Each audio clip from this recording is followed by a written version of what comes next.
एक बार फिर welcome back. अस्सलाम वालेकुम, this is doctor Hadi here. मुझे उम्मीद है कि आपने लेक्चर 1 देखा होगा। हाइब्रिडाइजेशन कॉन्सेप्ट का ये है पार्ट 2। ये असल ओरिजिनल पार्ट है, क्योंकि उस पार्ट में सिर्फ आपका मैंने बेस बनाना था। जिसका बेस बना हुआ हो वो शायद डायरेक्ट या समझ आए उसको, जिसका बेस नहीं बना हो वो इससे पहले पहला वाला वीडियो आप देख सकते हैं, जो आपको सजेशन बॉक्स में स्क्रीन पर आपको नज़र आ गया होगा, या इस वीडियो के लास्ट में भी आपको नज़र आ जाएगा। तो ये जो आपका दूसरा लेक्चर है, पार्ट 2 है हाइब्रिडाइजेशन का। इसमें हमारे पास दो इम्पोर्टेंट क्वेश्चंस हैं। नंबर 1, हाइब्रिडाइजेशन खुद है क्या चीज़, हम मतलब इसको डिफाइन कैसे करेंगे, और उसके बाद हम ये भी देखेंगे कि ये जो हाइब्रिडाइजेशन का जो थ्योरी है या कॉन्सेप्ट है, ये आया क्यों, मतलब इसके पीछे क्या पस मंज़र है, वो what was the background because of which that theory came to us. तो हम आपको ये दो इम्पोर्टेंट सवालात के जवाब भी आज आपको देंगे, और साथ साथ कोशिश करें कि आज sp3 हाइब्रिडाइजेशन को भी आपके सामने कवर कर सके। ये थ्योरी आई क्यों, या जो आप हाइब्रिडाइजेशन पढ़ रहे हैं, दरअसल ये कार्बन को के बिहेवियर को देखकर ये थ्योरी बनाएंगी। ठीक है, हम लोग डायरेक्ट कहते हैं डेफिनेशन को फिलहाल आप छोड़ दो डेफिनेशन, मैं आपके पास आ जाऊंगा। देखिए ये थ्योरी आई क्यों, इसके पीछे पास मंजर ये था कि हमारे पास कुछ क्वेश्चन हमारे जहन में है। क्वेश्चन नंबर 1, आपको पता है कि कार्बन का जो लास्ट शेल है, मतलब 1s 2s 2p, ठीक है। अब आप देखिए इसके कार्बन के अंदर टोटल कितने इलेक्ट्रॉन्स है, 6 इलेक्ट्रॉन्स है, दो इधर है, दो इधर है, तो 2 फिर यहाँ पर है। अब आप देखो ये जो आपका है ये 2p2, यानी इसके लास्ट शेल में 2 इलेक्ट्रॉन्स है। ये जो आपके 2 इलेक्ट्रॉन्स है ये आपका वैलेंसी शो कर रहा है, ये आपके आउटर मोस्ट शेल में ये आ रहा है। ठीक है, किस में आ रहा है, आउटर मोस्ट शेल में आ रहा है। Number 1, this is the outermost shell.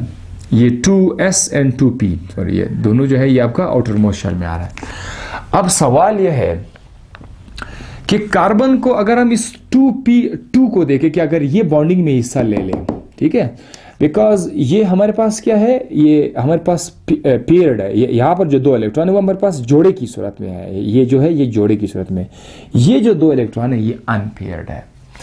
तो अब सवाल ये है कि अगर हम कार्बन के इस कॉन्फ़िगरेशन को देखें तो हम ये कहेंगे कि कार्बन सिर्फ और सिर्फ 2 बॉन्ड बना सकता है, क्योंकि कार्बन के 2p में हमारे पास 2 अनपेयर्ड इलेक्ट्रॉन्स पड़े हुए हैं। कितने, 2 अनपेयर्ड इलेक्ट्रॉन्स पड़े हुए। वो कैसे, क्योंकि हमने पढ़ा था कि जो 2p है वो दरअसल हमारे पापास एक का नाम है 2px के नाम से मशहूर है, दूसरा हमारे पास 2py के नाम से मशहूर है, और तीसरा हमारे पास 2pz के नाम से मशहूर है। तो 2px 2py एंड 2pz, एक इलेक्ट्रॉन यहाँ पर, एक इलेक्ट्रॉन यहाँ पर है। हमने पढ़ा था कि बॉन्डिंग में ये जो अनपेयर्ड ये बॉन्डिंग में हिस्सा लेंगे। तो कार्बन के आखिरी शेल में ये 2 अनपेयर्ड इलेक्ट्रॉन है, तो कार्बन को 2 बॉन्ड्स बनाना चाहिए। कार्बन शुड मेक 2 बॉन्ड होने चाहिए। लेकिन साइंटिस्ट को इस बात ने बड़ा मजबूर किया जब उसने देखा कि कार्बन अपने इस 2 इलेक्ट्रॉन्स के होने के बावजूद भी उसने 1 नहीं, 2 नहीं, 3 नहीं, 4 बॉन्ड्स बनाए हुए। अगर आप ऑर्गेनिक केमिस्ट्री में कार्बन पर गौर करोगे तो कार्बन के आसपास आपको 4 बॉन्ड्स नजर आएंगे।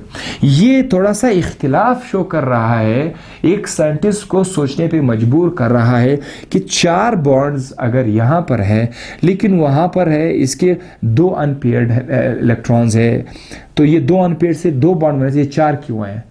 इस सवाल का जवाब कि 2 अनपेयर्ड इलेक्ट्रॉन 2 बॉन्ड बनाना चाहिए, यानी divalent. What is mean by divalent? Divalent का मतलब ये है 2 बॉन्ड्स, लेकिन आपका कार्बन टेट्रावैलेंट है, 4 बॉन्ड बनाते हैं। इस सवाल का जवाब कौन दे रहा है? हाइब्रिडाइजेशन दे रहा है, राइट।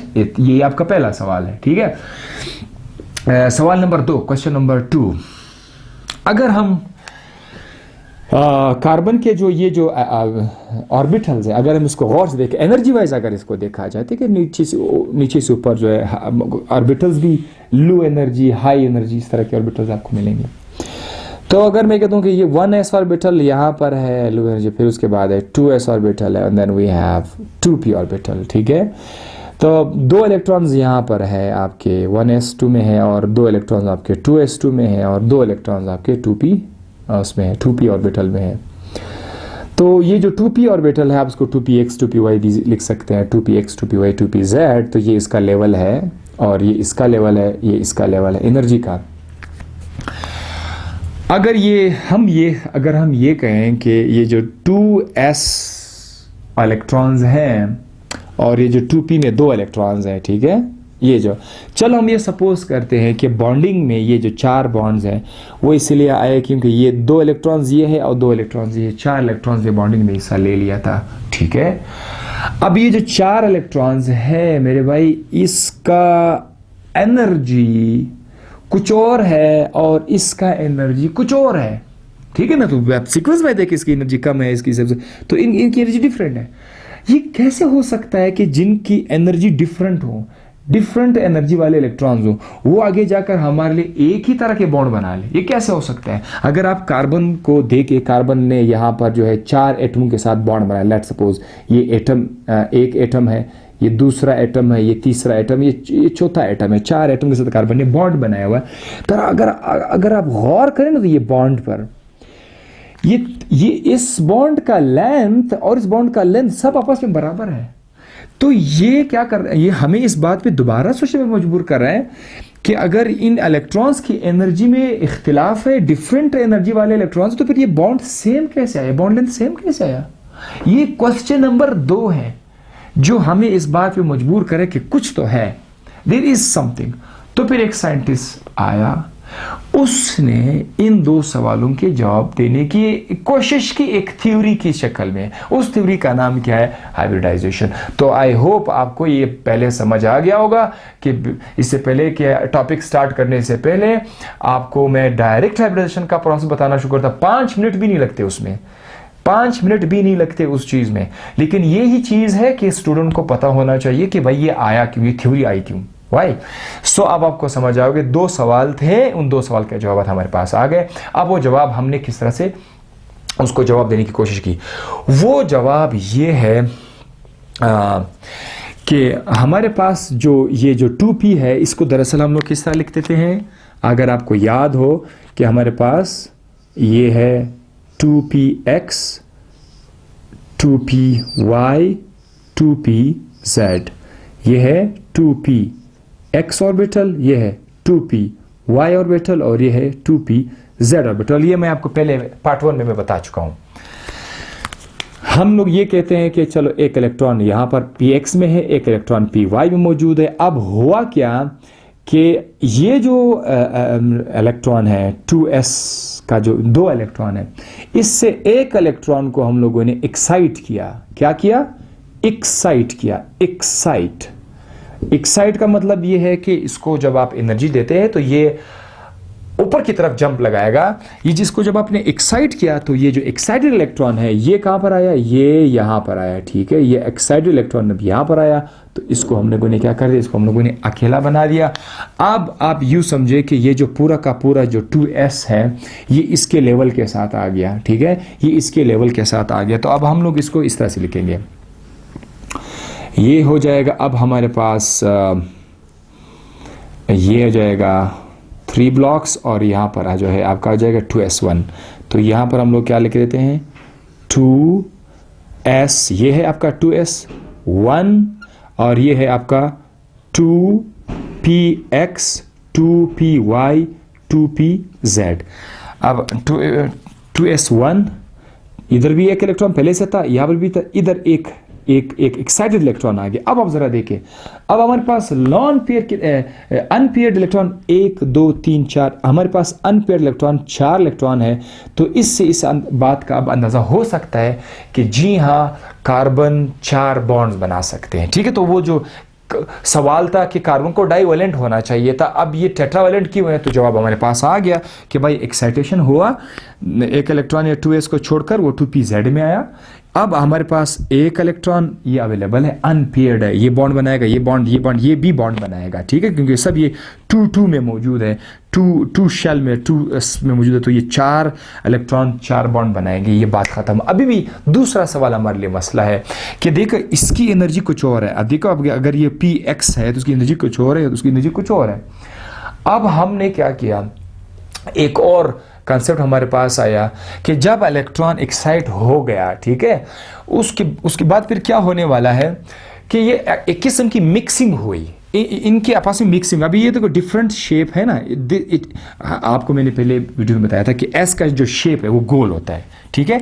एस का शेप किस तरह से होता है, इसका शेप गोल होता है, एस का शेप गोल होता है, पी एक्स का शेप डंबल की तरह होगा लेकिन इस रीजन में होगा, पी वाई का शेप डंबल की तरह होगा लेकिन इस रीजन होगा, पी जेड का शेप डंबल की तरह है लेकिन वो इस तरह का रीजन में होगा। तो अब आप ज़रा देखिए, ये हमारे पास इसमें से एक एक डॉट में लगा रहा हूँ, ये हमारे पास इलेक्ट्रॉन्स है। We have 4 orbitals now, 3 p orbitals है, एक s ऑर्बिटल है। इनकी शेप डिफरेंट है, इनका एनर्जी भी डिफरेंट है। अब ये मिक्सिंग हो जाएगा, काइंड ऑफ मिक्सिंग। तो जब ये मिक्स हो जाएगा, अब मैं आगे जाकर बताने जा रहा हूं कि जब ये मिक्स हो जाएंगे, ठीक है, the kind of mixing is there, I will write here mixing.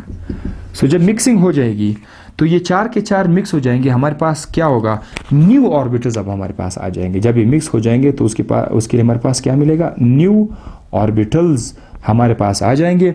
वो जो न्यू ऑर्बिटल्स हैं उनका शेप, एनर्जी, सब कुछ एक जैसा होगा, shape, energy all are same. और वो क्या होगा, वो ऐसा होगा, ये हो गया एक नया ऑर्बिटल जिसका एक लोब बड़ा है एक लोब छोटा है, और यहाँ पर हमारे पास एक दूसरा ऑर्बिटल है जिसका एक लोब छोटा है एक बड़ा है। इसी तरह एक और ऑर्बिटल है जिसका एक लोब छोटा है एक बड़ा है, और एक और लोब आपको नजर, इसका एक छोटा है एक बड़ा लोब है, ठीक है। तो हमारे पास अब देखो, हमारे पास 4 न्यू ऑर्बिटल्स आ गए। न्यू ऑर्बिटल्स जो हमारे पास आ गए हैं, they have, these 4 orbitals have same energy, ठीक है, same energy and they have same shape. अब इनकी सेम एनर्जी और सेम शेप वाले जो ऑर्बिटल्स हमारे पास आ गए, इन सब को हमने अभी नया नाम दिया। देखो अब इसका नाम क्या है, चूंकि ये मिक्सचर है, इसका नाम है sp3 ऑर्बिटल, इसका नाम है sp3 ऑर्बिटल। इसका भी क्या नाम है, sp3। अब मैं इसको sp3 क्यों कह रहा हूं, क्योंकि एक s और 3 p मिले हुए, इसीलिए तो sp3 लिखा गया है, ठीक है। तो इसी तरह इसका भी नाम क्या है, sp3, और इसका भी क्या नाम है, sp3। सो हमारे पास क्या आ गए, 4 नए किस्म के ऑर्बिटल्स आ गए, that is called, each orbital is called sp3 orbital. और इस प्रोसेस को अगर आप देखिए तो we call it sp3 hybridisation, sp3 hybridisation इसको कहते हैं। देखो अब डेफिनेशन पर आ जाओ। ये वो वह लेक्चर है जिसका डेफिनेशन लेक्चर के लास्ट में आपको मिल रहा है, बजाय कि पहले मिल जाता।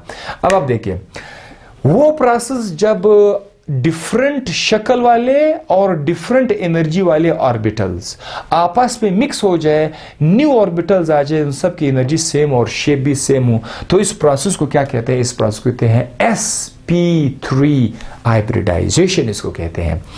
तो अब आप देखें, सवाल नंबर 2 जो आपके ज़हन में था ना कि फिर कार्बन का बॉन्ड सबके सब एक जैसे क्यों होते हैं, तो कार्बन के बॉन्ड, अब देखो, अब सेम शेप और सेम एनर्जी वाले जो ऑर्बिटल्स हैं, ये 4 बॉन्ड्स बनाएंगे तो सबका बॉन्ड लेंथ एक जैसा होगा, क्योंकि ये सब का शक्ल एक जैसा है, ठीक है। 4 के 4 ऑर्बिटल हमारे पास क्या है, सबका शक्ल एक जैसा है। अब मैं आगे क्या करने जा रहा हूं, मैं एक कार्बन के आसपास इन 4 के 4 को अब मैं लिख लेता हूं, आपके सामने मैं लिख लेता हूं कि चले ये हमारे पास अब क्या है, ये हमारे पास एक कार्बन है जिसके 6 इलेक्ट्रॉन्स थे। वो हम लोग अभी कुछ इस तरह से लिखेंगे कि ये जो एक sp3 ऑर्बिटल है इसको हम लोग यहां पर लिख लेते हैं, ठीक है। ये आ गया आपका एक sp3 ऑर्बिटल। अच्छा, इसका जो छोटा लोब है, छोटे लोब को हम लोग शो नहीं करते। अभी से आप छोटा लोब लिखना बंद कर दे, जरूरत ही नहीं है। ये आपका एक sp3 है। यहां पर हम लोग देख रहे हैं दूसरा जो sp3 ऑर्बिटल है वो ये है, और तीसरा जो sp3 ऑर्बिटल है वो ये है, चौथा जो sp3 ऑर्बिटल है वो हमारे पास ये है। तो ये जो एक कार्बन है जिसके हाइब्रिडाइजेशन के बाद उसके पास 4 नए ऑर्बिटल्स हैं, वो 4 ये हैं। Each one is called as sp3 sp3 sp3 sp3। अब अगर आप देखें, 4 बंदे आपस में उन्होंने एक शराकत की, 4 में से 3 बंदे भाई है, एक कजन है, तो वो जो एक है वो है s ऑर्बिटल और बाकी 3 है p p p। तो अगर 100% इन सबको दिया जाए, 100% दिया जाए, तो 100 में से जो चौथा हिस्सा है वो आपका 25% बनाएगा और रिमेनिंग 25 25 25 75% बनाएगा। तो हम कहते हैं कि sp3 हाइब्रिडाइजेशन में s की करेक्टर कितना है, 25% s करेक्टर, यानी ये जो आपका एक ऑर्बिटल है, ये जो आपका एक sp3, इसमें 25% s करेक्टर मौजूद है और 75% इसमें p कैरेक्टर मौजूद है। तो sp3 हाइब्रिडेशन में ये समझना लाजमी है कि जो नया ऑर्बिटल है उसमें कितना परसेंट s है, कितना परसेंट p है। तो 25% s, 75% p। sp3 इधर भी आपका एक इलेक्ट्रॉन मौजूद है, इधर भी आपका एक इलेक्ट्रॉन मौजूद है, इधर भी एक इलेक्ट्रॉन, इधर भी एक इलेक्ट्रॉन मौजूद है। ये हमारे पास क्या आ गया, एक sp3 हाइब्रिडाइज्ड कार्बन का एक एटम हमारे पास आ गया। This is 1 sp3 hybridised orbital. अब ये बहुत ज्यादा आसान है। अब हम आगे जाके क्या करने जा रहे हैं, अब हम बनाएंगे, क्योंकि टॉपिक क्या है हमारा, CH4 है, ठीक है। CH4 का अगर आपने नाम सुना हो, CH4 को मीथेन कहते हैं। मीथेन में है क्या चीज, मीथेन हमारे पास एक कार्बन है, उस कार्बन के चारों तरफ हमारे पास क्या अटैच है, 4 हाइड्रोजन के एटम्स अटैच है, ठीक है। तो डोंट वरी, अब मैं आपको बताने जा रहा हूं कि ये जो sp3 है, ये जो CH4 है, इसमें किस तरह से sp3 हाइब्रिडेशन आ गया है। तो चले जनाब, ड्यूरिंग sp3 हाइब्रिडाइजेशन होता क्या है कि हमारे पास बॉन्ड अब बनेगा। अब बॉन्ड बनेगा किस तरह से कि हमारे पास एक हाइड्रोजन का एटम आएगा। ये जो एक हाइड्रोजन एटम, इस बेचारे के बारे में आपने सुना था कि इसमें सिर्फ एक इलेक्ट्रॉन है, एक इलेक्ट्रॉन मौजूद है, और वो भी किस में है, वो भी s ऑर्बिटल में है। देखो, अगर कार्बन में s ऑर्बिटल p ऑर्बिटल है तो हाइड्रोजन में भी s ऑर्बिटल है, लेकिन हाइड्रोजन में सिर्फ एक इलेक्ट्रॉन है, तो इसीलिए इधर सिर्फ s ऑर्बिटल, p ऑर्बिटल आपको नहीं मिलेगा। तो वो जो एक हाइड्रोजन के अंदर जो सिर्फ एक s ऑर्बिटल है, उसका शेप हमेशा की तरह गोल होगा। तो हम लोग क्या करेंगे कि ये जो एक हाइड्रोजन है उसको इस तरह से गोल लिखेंगे और इसके अंदर सिर्फ एक निशान, तीर का निशान लगाएंगे। ये हमारे पास एक हाइड्रोजन है। इसी तरह से ये हमारे पास दूसरा हाइड्रोजन है, उसके पास भी अपना एक इलेक्ट्रॉन है। तो अब ये क्या चीज है, ये हाइड्रोजन के एटम्स है, ठीक है, ये हाइड्रोजन के एटम्स है। अब ये हाइड्रोजन के एटम क्या करेंगे, ये आएंगे, हाइड्रोजन के एटम आएंगे यहाँ पर, इसके साथ ओवरलैप करेंगे। ये एक ऑर्बिटल दूसरे ऑर्बिटल के साथ ओवरलैप करेगा। ओवरलैप करने के 2 तरीके हैं। अगर एक ऑर्बिटल दूसरे ऑर्बिटल के साथ इस तरह से ओवरलैप करे कि हेड टू हेड ओवरलैप करे, हेड टू हेड, बिल्कुल सीधा इस तरह से, मतलब ये देखो, ये आपका एक ऑर्बिटल है, ये आपका दूसरा ऑर्बिटल है। देखिए उन्होंने क्या किया, इनका हेड टू हेड ओवरलैप किया। जब भी 2 orbital head to head overlap करेंगे तो इसको हम बोलते हैं कि यहाँ पर एक नया बॉन्ड बनेगा, इससे एक नया बॉन्ड बनेगा।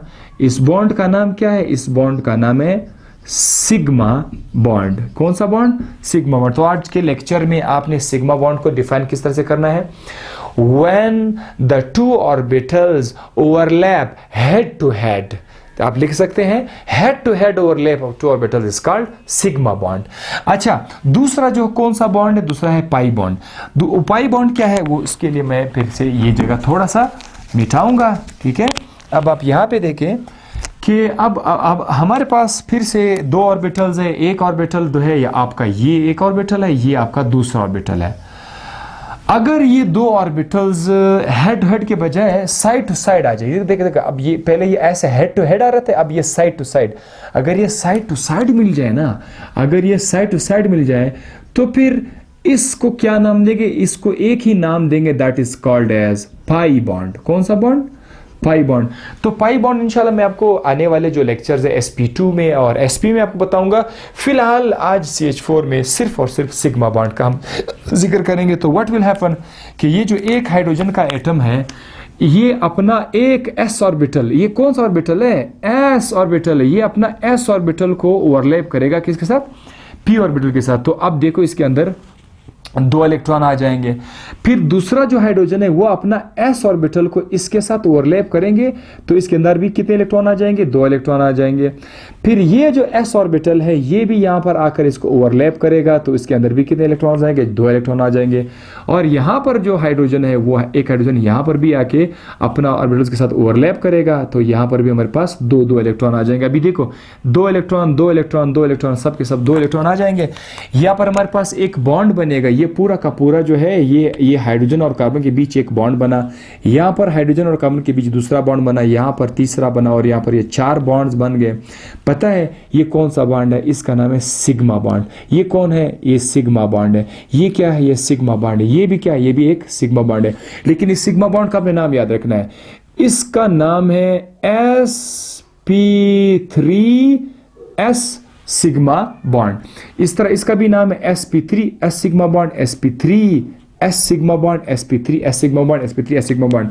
शॉर्टकट में हम इसको कैसे लिखेंगे, फाइनली जब हमारे पास शॉर्टकट आएगा तो इस सब के सब को हम लोग कैसे लिखेंगे, एक कार्बन लिखेंगे, एक कार्बन के ऊपर ये आ जाएगा आपका एक हाइड्रोजन और यहाँ पर आ जाएगा आपका दूसरा हाइड्रोजन, यहाँ पर आ जाएगा तीसरा हाइड्रोजन और यहाँ पर आ जाएगा आपका चौथा हाइड्रोजन। तो अब आप देखिए ये सारे के सारे जो बॉन्ड है ना इसको बोलते हैं कोवेलेंट बॉन्ड। तो है, yes it is covalent bond, but this is called a sigma bond. 4 sigma bonds बने, हर सिग्मा बॉन्ड का नाम क्या है, sp3s सिग्मा बॉन्ड। लिखना है अपने sp3s sigma, sp3s and sp3s sigma bond. ये है एक CH4 का एक मॉलिक्यूल जिसमें कार्बन ने अपने आप को sp3 हाइब्रिडाइज करके बाद में हाइड्रोजन के साथ भी उन्होंने क्या किया, उन्होंने बॉन्ड बना लिया।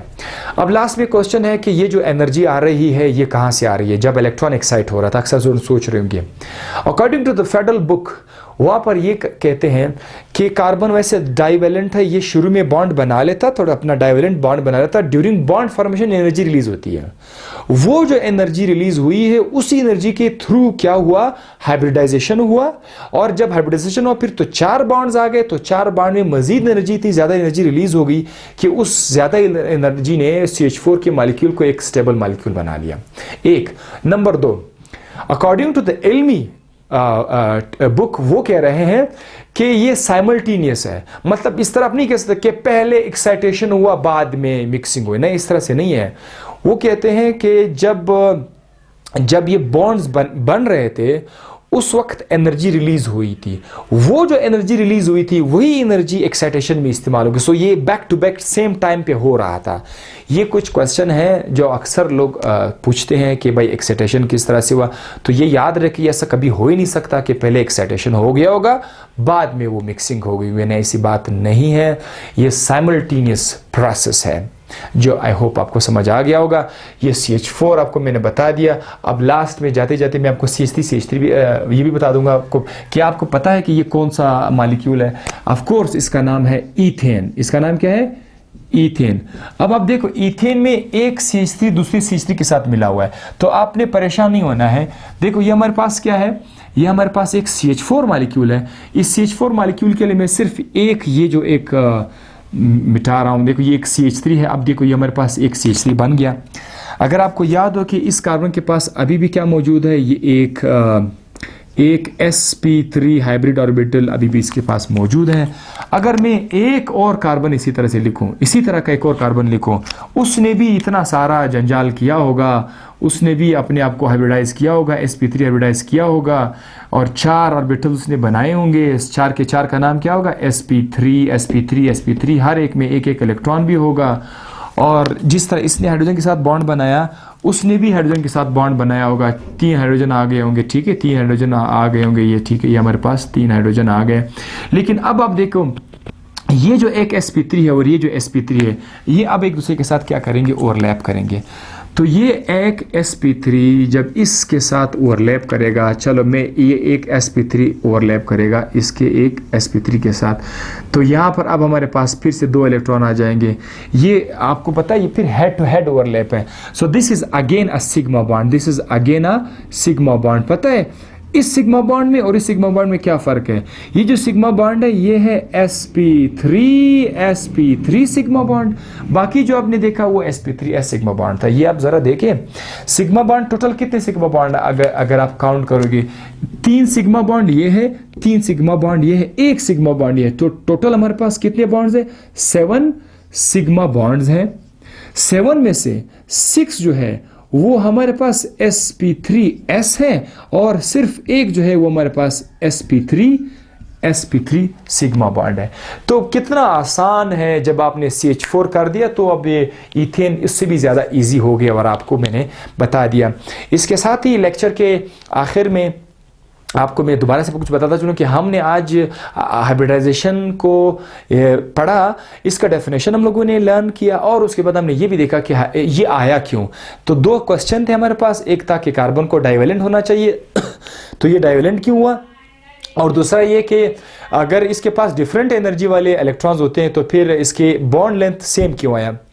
हमारे पास दोनों जवाब हमारे पास फाइनली आ गए। सॉरी थोड़ा सा काजी था। तो फिर हम लोगों ने sp3 को भी पढ़ा सारा का सारा, साथ साथ उसके अंदर हम लोगों ने CH3 को भी पढ़ा, इथेन को भी बड़े गौर से पढ़ा और सारा टॉपिक भी हमारे पास है। इवन हमने ये भी पढ़ा कि एनर्जी कहाँ से आती है इस हाइब्रिडाइजेशन के लिए। तो ये एक थ्योरी था, आपको ये जवाब मैंने दे दिया। इस लेक्चर के बाद आपने हमेशा की तरह मुस्कुराना है, ख़ुद भी आपने मुस्कुराना है, दूसरों को भी मुस्कुराना है, माइंड सेट्स ठीक करना है, कभी भी दूसरों से ज़्यादा एक्सपेक्टेशन नहीं करना है। आप अपनी तरफ से हमेशा अच्छा करो। ये नहीं कि ये एक ऐसी बात है जो हम लोग हमेशा बोलते हैं बस आप हमेशा अच्छा करोगे तो यकीन नहीं आएगा। आपने ये काम करना होगा, ठीक है, आपने ये काम हर हाल में करना होगा, तो आपके लाइफ में चेंजेस आ जाएंगी। उम्मीद सिर्फ अल्लाह से रखे कि वो आपको सब कुछ देगा, लेकिन बंदे जो है कमज़ोर होते हैं, हर बंदा बहुत कमज़ोर होता है, उसे एक्सपेक्टेशन ना किया करे। एंड करते हैं यहाँ पर। आप साथ नेक्स्ट लेक्चर में हमारे साथ रहिएगा, उसमें आपको बताएंगे sp2 हाइब्रिडाइजेशन और sp हाइब्रिडाइजेशन भी आपको पढ़ाएंगे। इसको अपने दोस्तों के साथ शेयर भी करते जाइए और हमें लाइक भी दीजिए, क्योंकि अभी भी मैंने केमिस्ट्री भी आपके लिए स्टार्ट की हुई है, तो हमें आपका ढेर सारा लाइक्स चाहिए, हमें आपकी तरफ से जो है एक किस्म का करेज चाहिए, ठीक है। सो बाय बाय, अल्लाह हाफिज़।